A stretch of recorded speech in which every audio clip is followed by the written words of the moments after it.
سلام دوستای عزیز، با امید که همه شما جورصحتمند باشین و اعضای خانواده دار. ببخشید که سامان اسکرین. خوش آمدین به برنامه نگینها با من مهناز عالم. بسیار خوشحال هستم که باز هم میهمان خانه شما شدیم امشب. شب دوشنبه جولای 12. برنامه امروز ما دو بخش داره. در بخش اولم یک کمک راجع به زی صحبت میکنیم که ما چی درسایی را باید است که در زندگی یاد بگیریم و چی درسایی را ما میتونیم که یاد بگیریم پیش از کلان شدن ما تا که در زندگی موفق باشیم. در بخش دوم برنامه نگینها براتان رسمی هفته برنامه نگینها را نشان میدم. به نام خداوند یکتا برنامه امروز آغاز میکنم. بخش اول ما قسمت که گفتم راجع به یگان درسایی است که ما باید یاد بگیریم در زندگی. این درس‌ها را عموما مردم بعد از طی کردن زندگی بسیار طولانی یاد میگیرن وقتی که بسیار پیر شدن.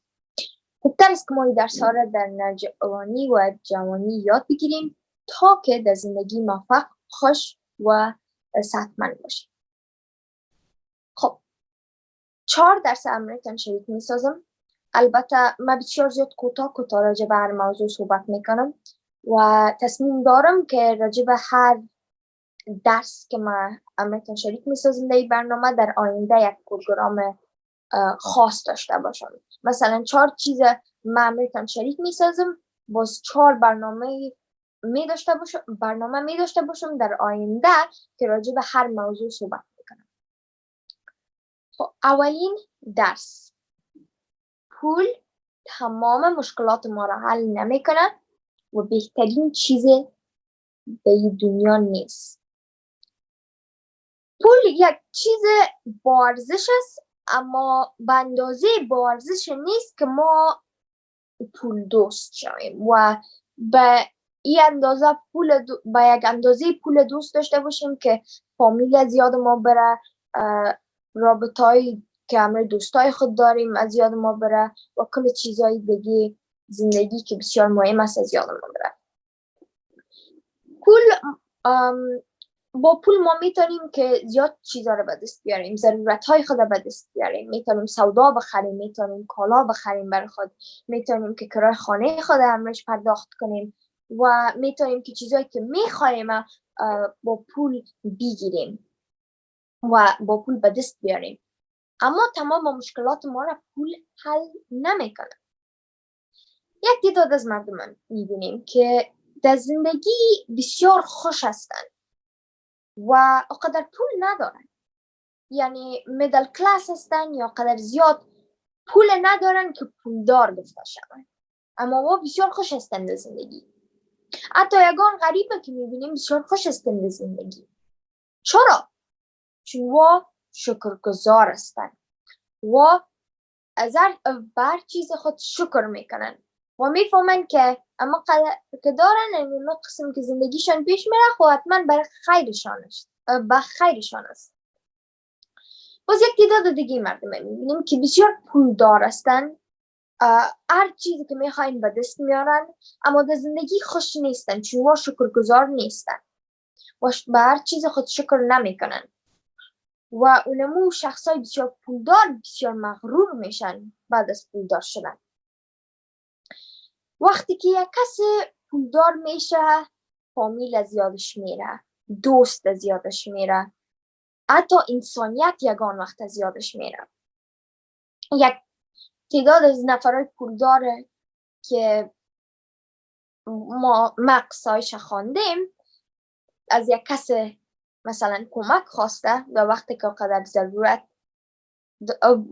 قدر پول نداشتن و ضرورت داشتن به پول خود که گرفتن، وقتی که پولدار شدن اون نفر بیخی از یادشون رفته و در فیلم ها و در سریال ها و در چیزایی که ما میبینیم حتی این قصاص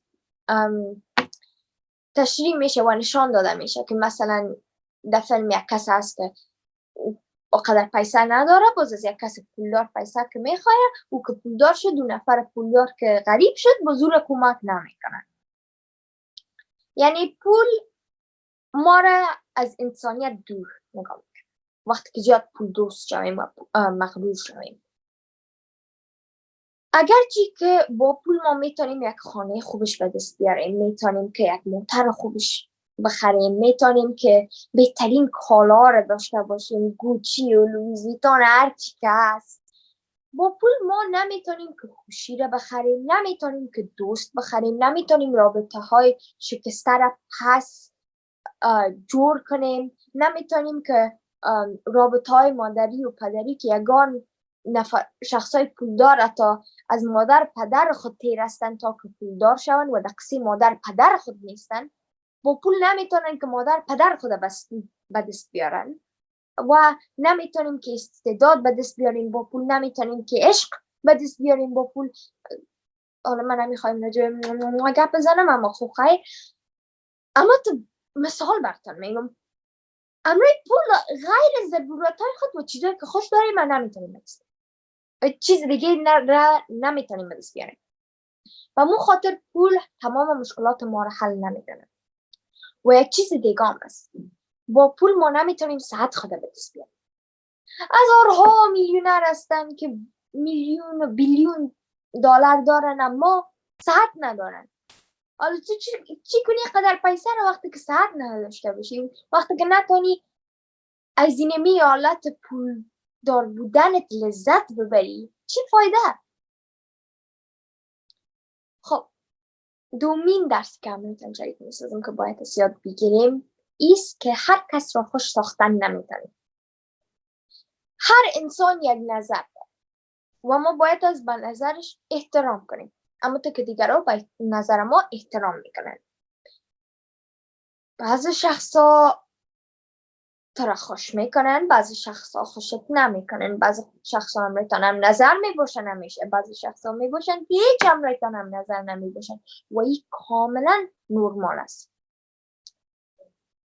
نورمال است که انسان بخواهد تا که مردم خوشش داشته باشن و دوستشان داشته باشن، اما وقتی که یک کسی ما را دوست نمی داشته باشه یا ما را خوش نمی کنه یا ما هم نظر نیست، این قابل دلوی، ارزش دلوی و استرس و تشویش ما را نداره، چرا که اون نفر که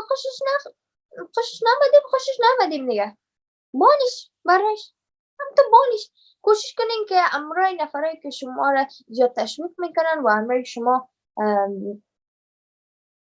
زیاد خوب رویه میکنن، امرای ازوا زیادتر باشین نسبت به کسایی که بسیار منفی راجع بهتون فکر میکنن. البته اگه یک نظر میتن براتون، اونمون نفرای که راجع بهتون منفی فکر میکنن به اون نظرشون گوش کنین و احترام کنین و کوشش کنین که اونمو نظرشان ازش یگان چیز استفاده کنین در هر چی که میخواین که مثلا تغییر بدین، اما قسم نکنین که خدا بیخی از بین ببرین از خاطر از یک نفر که شما خوش نمیکنن.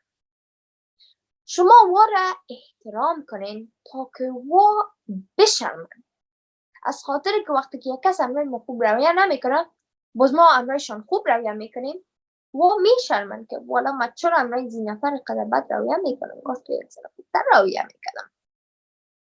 خب درس سیومین درس ما ایست که صحت مهمترین چیز زندگی است و حتما این درس شما یاد گرفتیم بعد از این پاندمیک کرونا که ما قدر رو شما طرف ساعت ما رفت و فکر ما طرف ساعت ما بود که ما نمیخواستیم کرونا مبتلا به کرونا شویم. خب زیادتر یک تعداد زیاد از وقت ما فراموش میکنیم که ساعت ما چقدر مهم است و فراموش میکنیم تا که به ساعت خود توجه کنیم و ما باید شکرگزار باشیم که ما میتونیم به طریق نرمال نفس بکشیم، میتونیم که غذا بخوریم، میتونیم که صحیح راه بگردیم، صحیح گپ بزنیم، صحیح فکر کنیم، صحیح درس بخوانیم. کل از این چیزا قابل شکر کردن است و ما باید دعا کنیم به خداوند خود و شکر کنیم از خداوند خود که خداوند متعال البته که ما اقدر من هستیم.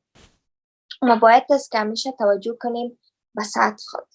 عموما ما به سطح خود توجه نمیکنیم تا وقتی که ما مریض میشیم و این گپ درست نیست. ما باید از خود ما به سطح خود توجه کنیم و کوشش کنیم تا که کارهای درست را انجام میدیم و کارهایی را انجام ندیم که ما را مریض بسازد. با اکسرسایز کردن، خوردن نانای سیری و میوه و ترکاری و پاک نگهداری کردن خود ما میتونیم که صحتمند باشیم. و آخرین درس ما ایست که همیشه ما چیزی که میخوایم به دست نمیاریم. اگرچه ما زیاد کوشش میکنیم در زندگی تا که موفق باشیم و همیشه به هدفهای خود برسیم، یگان وقت نمیشه، یگان وقت موفق نمیشیم، یگان وقت کامیاب نمیشیم در چیز و این کاملا نرمال است، چون زندگی بدون ناکام شدن ناممکن است. ما نباید از که امید خود بعد از یک دفعه ناکام شدن از دست بدیم و دیگه کوشش نکنیم تا که به هدفهای خود برسیم و برای خود هدف تعیین نکنیم. ما باید از که کوشش کنیم همیشه و وقتی که از یک راه رو امتحان میکنیم و موفق نمیشیم، ما میتونیم از راه دیگه استفاده کنیم تا که موفق شیم و به هدف خود برسیم. So in this part of the show, I would like to talk about some life lessons that we should learn earlier in life before we get old, because these are life lessons that usually people learn when they grow up and they learn it too late in life, and their good days, their young days are all gone and they've all passed, and they can't really do anything to change the past. So it's good if we learn these lessons before. Of course, I'm going to be talking very shortly about each lesson, because if I talk long about each lesson, this show is going to be really long. I do plan on talking about each lesson in a specific, in a different show. So for each lesson that I'm going to be sharing with you all, I will have one show in the future. So I'm going to be sharing with you guys 4 life lessons today. The first one is that money will not solve all of your problems. Now, this is something that,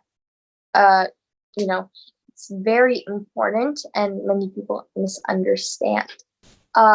Money allows us to buy our needs, get our groceries, get clothes for ourselves. It helps us get what we want.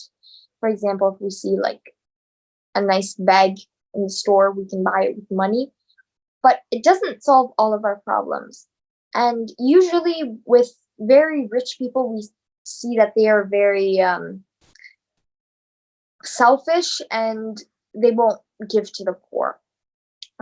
Well, if we look at some people, they don't have that much money and they're more in middle class to poor, that's where they kind of are.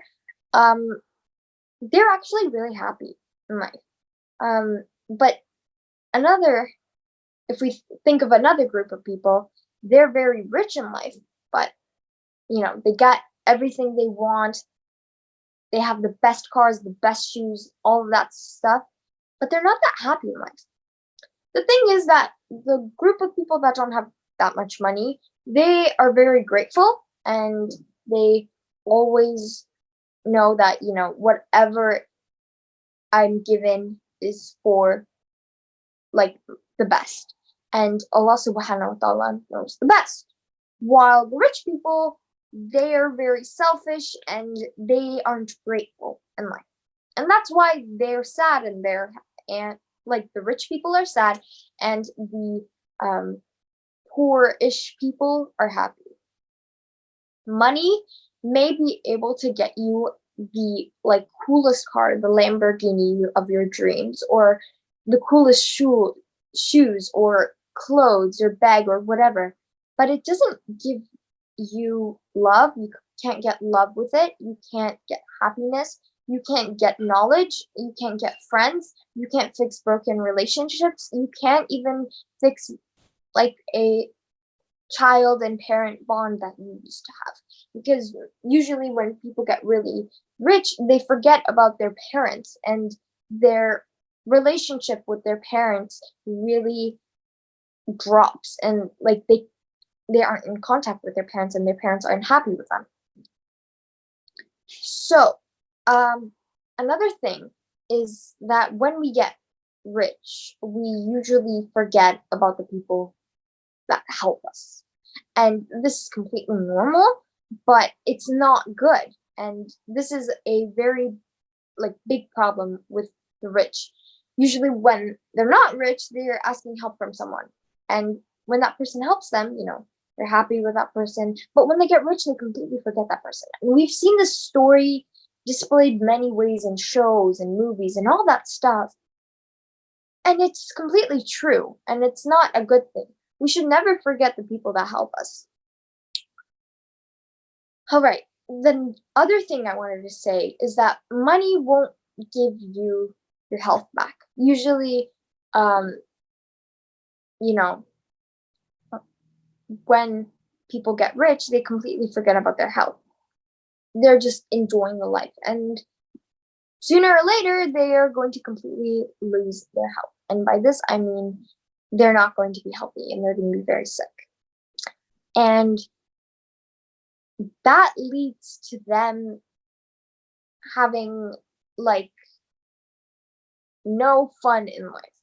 And by this, I mean, I've seen many stories and documentaries of people who are very, very, very rich, who have millions and billions of dollars. However, they're not healthy and they're not happy because of that. So what are you going to do with all of that money when you're not healthy enough to even enjoy it? How are you going to live your life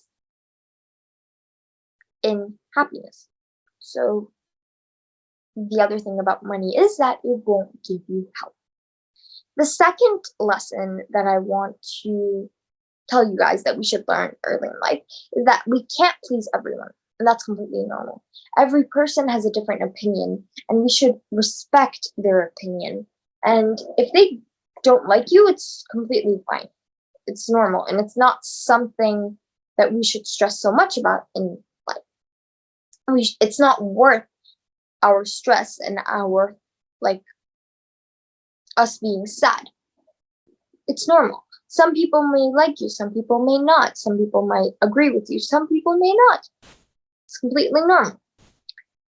We should respect the people that both like us and don't like us. And if someone doesn't like us, we should respect them and talk to them in a good way so that they feel ashamed, because that's what happens if someone isn't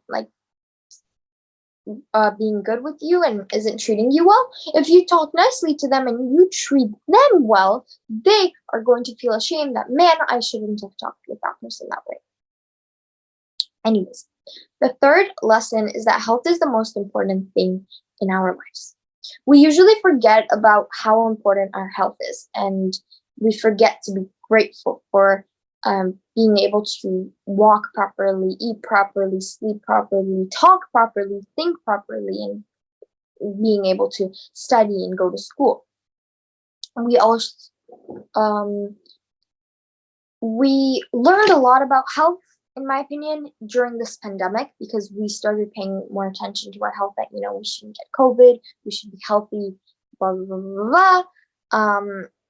But really, health is the most important thing in life, and we must pay attention to our health at all times, not only during this pandemic. By exercising and eating fruits and vegetables and having a good diet in general and having good hygiene and keeping ourselves clean, we could be healthy in life. The final thing that we need to learn in life is that you don't always get what you want. No matter how hard we try in life, no matter how much we work our butts off to get to our dreams. We're going to fail during some time of life, and that's completely okay and normal, because life will not, like, you won't have, like, there's no one in this entire universe who has lived a life without failing at least once and not being successful once. It doesn't mean that we should give up. So if we fail once, or if we don't, reach our goals once, it's completely normal. We shouldn't give up. We should still try to reach our goals, set goals, be successful in life, work hard to get to our dreams. And if we fail getting like closer to our goals with one way, we could try another way to reach our goals. حالا دوستای عزیز یک وقفه کوتاه میگیرم و برمیگردم.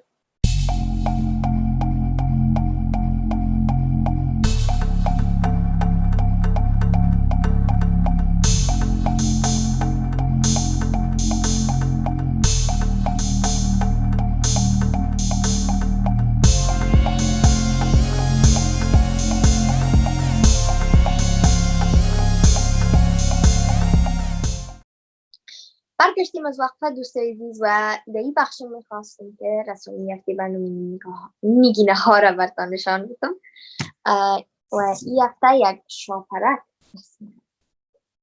شاید فکر کنید که خب مهناز این سیاهی دیگه چیست. این سایه از اینمی شاپرک است که رسم کردیم. در این رسمی شاپرک سرخ، نارنجی و زرد استفاده کردیم با یک رنگ طلایی رقم از این توشایی که براتون چند ماه پیش نشان دادم که بسیار بسیار زیاد خوشم میاد که پدر جانم برام خریده بود.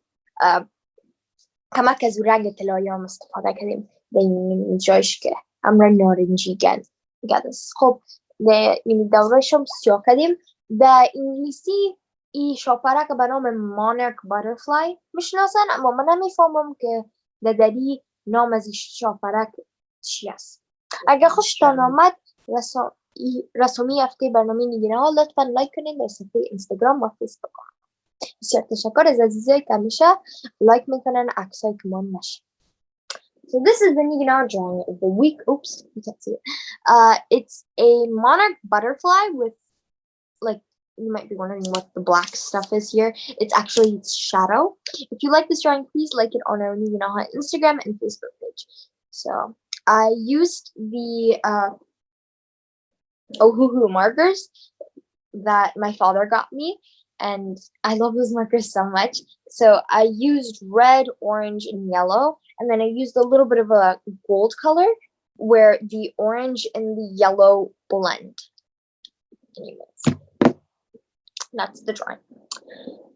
خب دوستای عزیز، آره یک کمک راجع به این میالت کال قراریاره میخواستم صحبت کنم که روز جمعه بخیر کل جایا واز میشه، از سینما گرفته تا ایندور داینینگ که میریم در داخل رستوران نان میخوریم، تا جمعه که برن کلانای ما برن ورزش کنن، اینمی چیزا کلش واز میشه.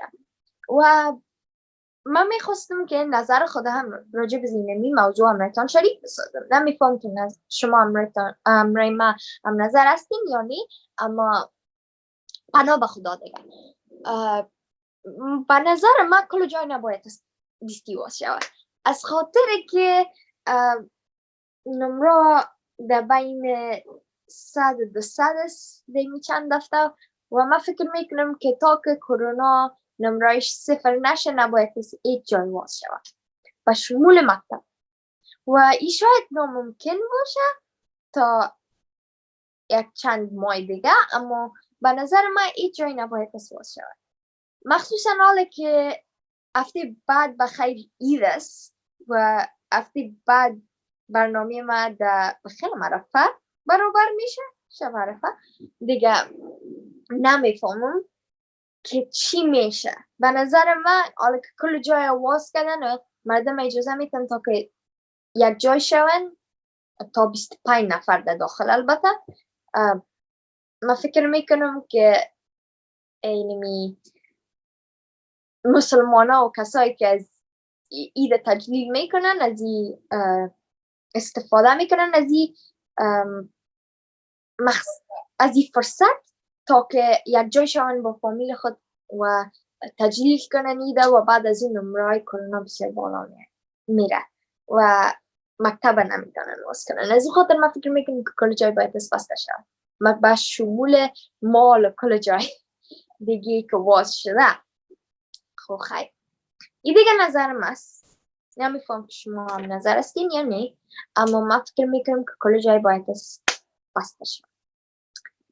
دومین چیز که میخواستم کمک راجبش گپ بزنم شرایط افغانستان است. خب نمیفهم اگر شما نوجوانا به این چیزا علاقمندی دارین یا نه، اما من میخواستم به صفت یک افغان و هموطنتان این موضوع را امرتان شریک بسازم که افغانستان در حالت خوب نیست. مردم ما در حالت خوب قرار ندارن. یک تعداد زیاد از ولسوالیا را طالبا گرفتن و این مرا بسیار جگرخون میسازه. ازتان خواهش میکنم که در نمازهایتان دعا کنین تا که طالبا گم نیست شوند و مردم ما خوشحال زندگی کنن تا که یک عید بسیار جگرخون کننده نباشد در وطن ما.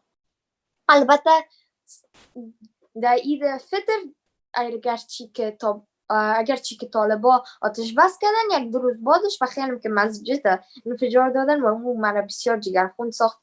و وقتی که طالبا آتش بس کردن من واقعا فکر کردم که شکر بابا یک کم خویا انسان هستن، اما دو روز بعدش که دیدم که مسجد انفجار داده شده من بیخی جگرخون شدم، گفتم نه یا دیگه انسان نیستن. خب خیلی نمیخوایم خود داخل کنم در سیاست. خب بای بای، راجب این موضوع دیگه صحبت نمیکنیم.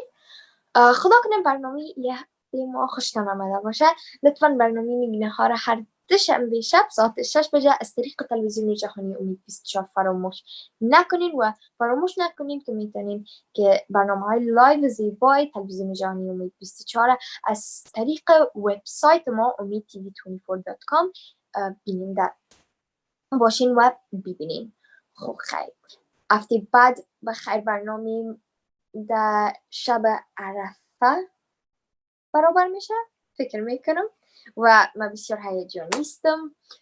اگر کدام نظر دارین برای هفته بعد ما که میخواین که راجع به موضوع امرتان گپ بزنم، حتما با ما شریک بسازین در کامنت رسامی ما. خب خیلی اینقدر میخوایم وقتتان رو بگیرم. بسیار تشکر. الله نگهدارتان.